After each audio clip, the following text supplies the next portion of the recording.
یہ قربانی حضرت ابراہیم کا طریقہ ہے۔ حضور نے اگرچہ نبی پاک کی اپنی سنت تھی، یہ بھی کہہ سکتے تھے سنتی و سنت ابیکم ابراہیم، میری سنت ہے اور تمہارے باپ ابراہیم کی سنت ہے، یہ نہیں فرمایا۔ جب صحابہ نے کہا قربانی کیا ہے، فرمایا سنت ابیکم ابراہیم، یہ تمہارے باپ ابراہیم کی سنت ہے۔ ہر صاحب نصاب پر قربانی واجب ہے، جو زکوٰۃ کا نصاب رکھتا ہو اس پر قربانی واجب ہے، یعنی ضروریات سے زیادہ اتنے پیسے جتنے پیسوں سے زکوٰۃ فرض ہوتی ہے، اتنے پیسے جس آدمی کے پاس قربانی سے پہلے آ جائیں اس آدمی پر قربانی کرنا واجب ہے۔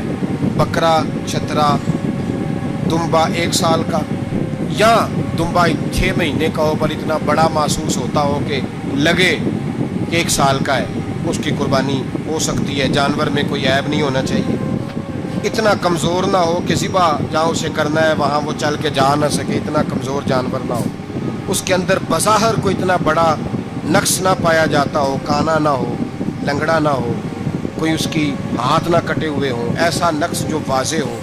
بکرا 1 سال کا، گائیں اور بھینس یہ 2 سال کی، اونٹ 5 سال کا۔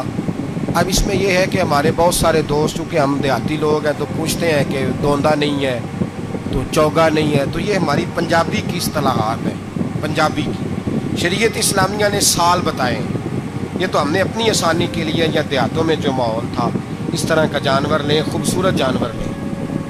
جو نصاب ہے وہ بھی میں نے آپ کو بتایا، لیکن ایک اور پہلو بھی ہے، نبی پاک صلی اللہ علیہ وسلم پہ زکوٰۃ کبھی فرض نہیں ہوگی، کبھی حضور پہ زکوٰۃ فرض نہیں ہوگی۔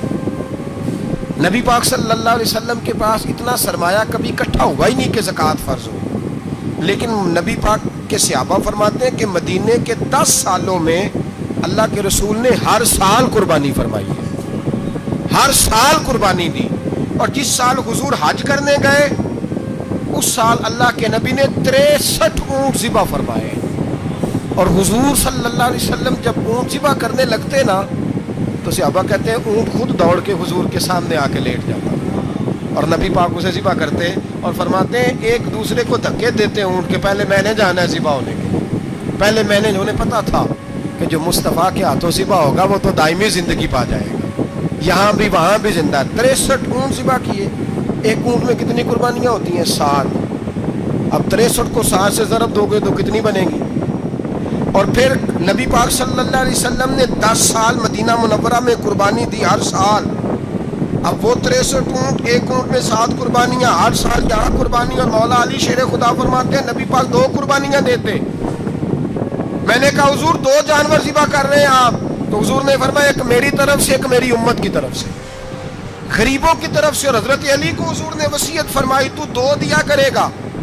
یا رسول اللہ صلی اللہ علیہ وسلم میں غلام ہوں، خادم ہوں۔ حضور نے فرمایا علی ایک تو نے اپنی دینی ہے، ایک میری طرف سے دینی ہے۔ 2 قربانیاں۔ مولا علی نے بھی ساری زندگی 2 قربانیاں دی۔ حضرت علی بھی مال کے نصاب نہیں تھے، اپنا مکان ہی نہیں تھا، کوئی کاروبار نہیں تھا، کئی دن فاقے رہتے تھے، پر قربانیاں کتنی دیتے تھے؟ 2۔ ہمارے پاس ویسے اگر سسرال میں، میکے میں، کزنوں میں کچھ شادی ہو جائے تو 50-60 ہزار کا خرچہ برابر ہے، وہ پکا ہے۔ اور قربانی کی باری غریب ہو گئے، سارے غریب ہو گئے، کہتے نہیں یہاں مشکل ہے۔ اور خدا کے بندے اللہ کے ساتھ تجارت کر، اس کے رستے میں 1 دے گا، رب تجھے 70 گنا اضافہ کے ساتھ عطا فرمائے گا۔ قربانی مال کے نصاب پہ ہے۔ کوشش کیا کریں کہ اللہ کے رستے میں جب دینا ہو پھر لیت العلہ سے بچیں، خوبصورت جانور لائیں۔ جن کو اللہ نے توفیق دی ہے ان کے لیے نصیحت ہے، جن کو اللہ نے توفیق دی۔ میں نے اپنے حضرت صاحب کو دیکھا ہے، وہ کہتے تھے کئی جانور اللہ نے بڑا نوازا ہے، کہتے ایک میرا ہے، ایک میرے ماں کا، ایک میرے باپ کا ہے، ایک میرے فلاں استاد صاحب کا، ایک میرے پیر صاحب کا ہے۔ یہ جانور غوث اعظم جیلانی کا نام کا دے رہا ہوں۔ اور پھر ایک بڑا خوبصورت جانور بندہ ہوتا اور حضرت خود ان کو چارہ ڈال رہے ہوتے، تو حضور یہ کیا ہے؟ فرمانے لگے یہ میں رسول اللہ کے نام پہ قربان کروں گا، یہ نبی پاک کے نام پر قربان کیا جائے۔ جن کو اللہ نے حیثیت دی ہے وہ کوشش کریں اپنے محبوب کی طرف سے بھی قربانی کریں، نبی پاک کے نام کی قربانی دے، خوبصورت سا جانور پیارا، پھر اس کی خدمت، پھر اس کی قربانی دی جائے، اور نبی پاک کے نام پر قربانی دی جائے۔ حضور نے خود وصیت فرمائی حضرت ابو بکر صدیق کو، قربانی بڑا حسین عمل ہے، اور میرے نبی پاک صلی اللہ علیہ وسلم نے ناراضگی بھی فرمائی، ذرا خوگر حمد سے تھوڑا سا گلا بھی سن لے. میرے حبیب نے فرمایا جو طاقت کے باوجود قربانی نہ کرے وہ ہماری عیدگاہ میں عید کی نماز پڑھنے نہ آئے, وہ نہ آئے. اور یا رسول اللہ جو کرے گا, فرمایا قربانی کے جانور کا خون کا قطرہ بعد میں زمین پہ گرے گا, اللہ اس کے سارے گناہ پہلے معاف فرما دے گا, اللہ اس کے سارے گناہوں کو بخشے گا. قربانی کریں, خوبصورت انداز میں کریں, اللہ کی رضا کے لیے. بزرگوں نے لکھا ہے 3 حصے کرو گوشت کے, ایک گھر میں رکھو, ایک رشتہ داروں میں بانٹو, پڑوسیوں میں بانٹو, اور تیسرا فقط غریبوں کو دو. لیکن میں اکثر یہ سوچتا ہوں کہ ہمارے ہاں قربانی کرتا ہی وہ ہے جن کے گھر میں ہر جمعرات کو چھوٹا گوشت پکتا ہے, اور جن کے گھر میں ہفتے میں 3 دفعہ مرغی کا گوشت پکتا ہے, وہی تو قربانی دینے کے قابل ہوتے ہیں. تو وہ بھی اگر قربانی کے بکرے میں سے بھی تیسرا رکھنا چاہیں تو اجازت تو ہے, میں نے کہا سارا رکھنے کی بھی اجازت ہے. لیکن اگر آپ مہربانی کریں, کوشش کریں کہ یار ہم تو سارا سال ہی کھاتے ہیں, اور ہمارے یہاں جو گوشت تقسیم ہوتا ہے نا وہ بھی باری لگی ہوئی ہے, ادھر سے پلیٹ آئی تھی گوشت کی تو ادھر سے بھر کے چلی گئی. بھئی اس نے کی ہے, اس کو بار بار گوشت دینے کا کیا مطلب ہے؟ آپ یہ دیکھیں عزیزوں میں, رشتہ داروں میں, اور میں اگر تھوڑا سا آپ کی توجہ کرانے میں کامیاب ہو جاؤں تو سفید پوش لوگوں کو دیکھیں. کچھ سفید پوش ہیں, سفید پوش جن کے اوپر قرضے ہیں, بیماریوں نے جکڑ لیا ہے, گھر میں بڑے بڑے سخت مریض آ گئے ہیں. سفید پوش پہلے دیا کرتے تھے, آپ ان سے پوچھتے ہیں صاحب قربانی, تو بات کو ٹالتے ہیں. وہ کہتے ہیں سوچ رہا ہوں کوئی حصہ اسا ڈال جائے. پردہ پوشی کرتے ہیں, کہتے ہیں کہیں حصہ رکھا ہوا ہے, پردہ پوش. اکثر وہ لوگ قربانی نہیں دے پاتے, اکثر دیا کرتے تھے اب نہیں دے پا رہے. کیوں؟ اس لیے کہ مشکلات ایسی آ گئیں.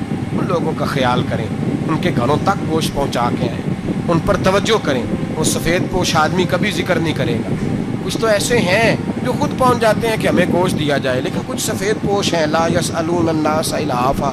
اللہ فرماتے ہیں کچھ لوگ لپٹ لپٹ کے سوال نہیں کرتے, سفید پوشی کا بھرم رکھتے ہیں, کا مزاج نہیں. ان کی طرف دیکھیں, اپنے رشتہ داروں کو دیکھیں, خاص کر ان رشتہ داروں کو دیکھیں جن کا آپ کو پتہ ہے کہ غریب ہیں, مجبور ہیں, ان کے گھروں میں گوشت بھیجیں.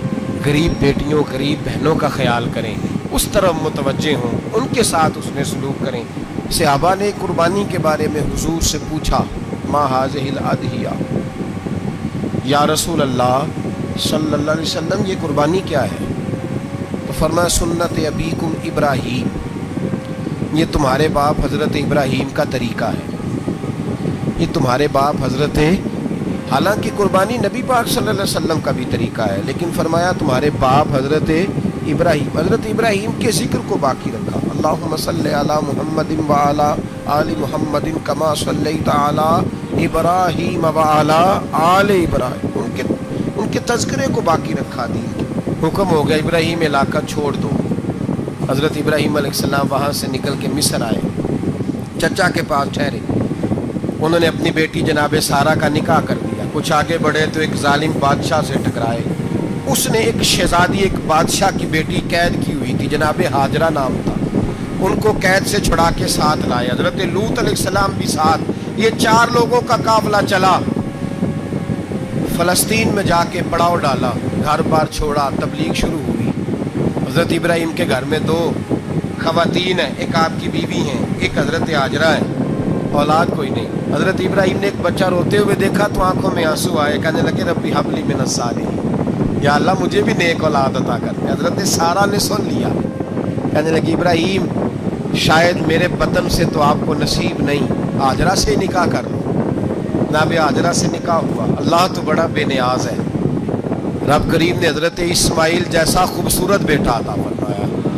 بیٹا کالا سیاہ بھی ہو تو سینے کی ٹھنڈک ہوتا ہے, پر یہ تو وہ بیٹا ہے جس کی پیشانی میں نور محمدی چمکتا ہے صلی اللہ علیہ وسلم. حضرت سیدنا اسماعیل علیہ اتنے خوبصورت. اب جس بیوی کے یہاں بیٹا تھا, بیٹھنا اٹھنا بھی زیادہ اس کے پاس, آنا جانا بھی اس کے پاس, توجہ ادھر ہو گئی. جناب سارہ رشک کرنے لگی. ایک دن کہنے لگی اسے چھوڑا جنگل میں, وادی غیر عزیزہ مکے کے پاس. حضرت سیدنا ابراہیم علیہ السلام 2 کلو کھجوریں ایک مشکیزہ پانی کا دے کر کے, اور وہاں بٹھایا آپ نے اپنے بچے کو اور اپنی زوجہ جناب ہاجرہ کو, اور بٹھا کر کے واپس پلٹنے لگے تو حضرت ہاجرہ سلام اللہ علیہ نے آواز دی, کہا ابراہیم کس کے سہارے پہ چھوڑ کے جا رہے ہیں؟ جہاں آب زمزم کا کنواں ہے نا، جو لوگ گئے ہیں انہوں نے صفا مروہ کی صحیح کی ہے، صفا مروہ سے باہر نکلے نا، سرکار کی ولادت کا مقام ہے، اس جگہ پہ آب زمزم کا کنواں تھا، وہاں حضرت سیدنا حاجرہ کو بٹھایا، کوئی چیز نہیں، کوئی درخت نہیں، کوئی کھیت نہیں، کوئی پانی نہیں، کوئی کنواں نہیں، وہاں بٹھایا اور بٹھا کر کے نکلنے لگے تو جناب حاجرہ فرمانے لگی ابراہیم کس کے سہارے پہ چھوڑ کے جا رہے ہو؟ کہنے لگی اللہ کے سہارے پہ۔ تو پاک باز بی بی نے ایک لفظ پوچھا، کہا ابراہیم یہ میرے رب کا حکم ہے، یہ میرے بس جن کا عقیدہ توحید مضبوط ہو ان کے لیے ایک جملہ کافی ہوتا ہے، یہ میرے اللہ کا حکم ہے؟ تو جناب ابراہیم علیہ السلام فرمانے لگے حاجرہ ہاں رب کا حکم ہے۔ جب یہ لفظ کہے تو چاہیے تھا نا حضرت ابراہیم تسلی دیتے، تو بی بی صاحبہ تسلی دینے لگی، عرض کرنے لگی ابراہیم اگر اللہ کا حکم ہے تو پھر آپ ہماری فکر نہ کرنا، اگر یہ رب کا حکم ہے تو پھر ہماری فکر نہ کرنا، جس رب نے ہمیں یہاں تک پہنچایا ہے وہ ہمیں کبھی بھی ضائع نہیں فرمائے گا، پھر فکر نہ کرنا۔ حضرت ابراہیم آ گئے، بات آپ نے سنی ہوئی ہے، اشارہ کرنا مقصود ہے۔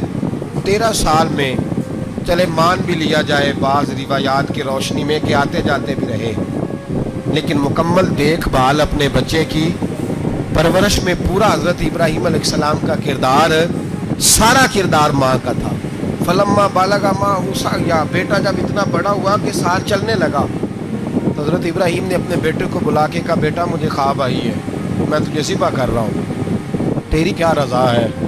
تو حضرت اسماعیل کہنے لگے یا ابت افعل ما تؤمر، ابا جی اللہ جیسے حکم دیتا ہے میرے ساتھ ویسے ہی کریں، جیسے اللہ حکم دیتا ہے ویسے ہی بولیے، ویسے ہی کریں۔ حضرت حاجرہ کو کہا کہ ایک دوست نے دعوت کی ہے تو وہاں جا رہے ہیں، بی بی مطمئن ہے، تفصیلات کی ضرورت نہیں، ختم بات، اعتبار ہے، مطمئن ہو گئی۔ شیطان پیچھے سے آیا اماں کے پاس، ذرا تھوڑی دیر کے لیے تصور جمائیے، یہاں تو پڑوسن آ کے کو بات بتا دیتی ہے خاوند کے بارے میں تو کئی مہینے جھگڑا جاری رہتا ہے، پڑوسن محلے دار، شیطان نے آ کے بتایا لفظ کیا ہے؟ کہا حاجرہ تمہیں پتہ ہے کہاں جا رہے ہیں؟ کہا دوست کی دعوت میں۔ تو کہنے لگے دوست کون ہے؟ رب کریم، اور ابراہیم کا خیال ہے کہ اس رب نے مجھے حکم دیا ہے کہ میں ذبح کروں۔ تو حضرت حاجرہ کہنے لگی کبھی باپ بھی بیٹے ذبح کرتے ہیں؟ شیطان کہنے لگا ان کا خیال ہے کہ ان کے رب نے حکم دیا ہے۔ جناب حاجرہ فرمانے لگی اگر رب نے حکم دیا تو پھر تو مجھے شیطان لگتا ہے، تو مجھے شیطان لگتا ہے۔ کیا مطلب؟ فرمانے لگی اگر رب کریم کا حکم ہے تو میرے پاس ایک اسماعیل اگر 1000 بھی ہوتے میں سارے اللہ کے راستے میں پیش کر دے دیتی، مالک کا ہی تو ہے سارا کچھ، اسی کا ہے، اس میں لیت اللہ کی کیا گنجائش؟ حضرت سیدنا ابراہیم علیہ السلام نے بیٹے کے حلق پہ چھری رکھ بھی دی اور چھری چلا بھی دی، رکھ بھی دی، اور وہ تو اللہ کریم نے فرمایا یا ابراہیم قد صدقت الرؤیا، ابراہیم تو نے خواب سچا کر دکھایا، وہ قیامت تک تیرا نام رہے گا۔ حضرت ابراہیم نے وطن بھی دیا، جان بھی دی، بیٹا بھی، اللہ کریم نے دمبے دیے، فرمایا یہ فدیہ ہے۔ اب یہ قربانی قیامت تک حضرت ابراہیم کے طریقے کے مطابق جاری ہے۔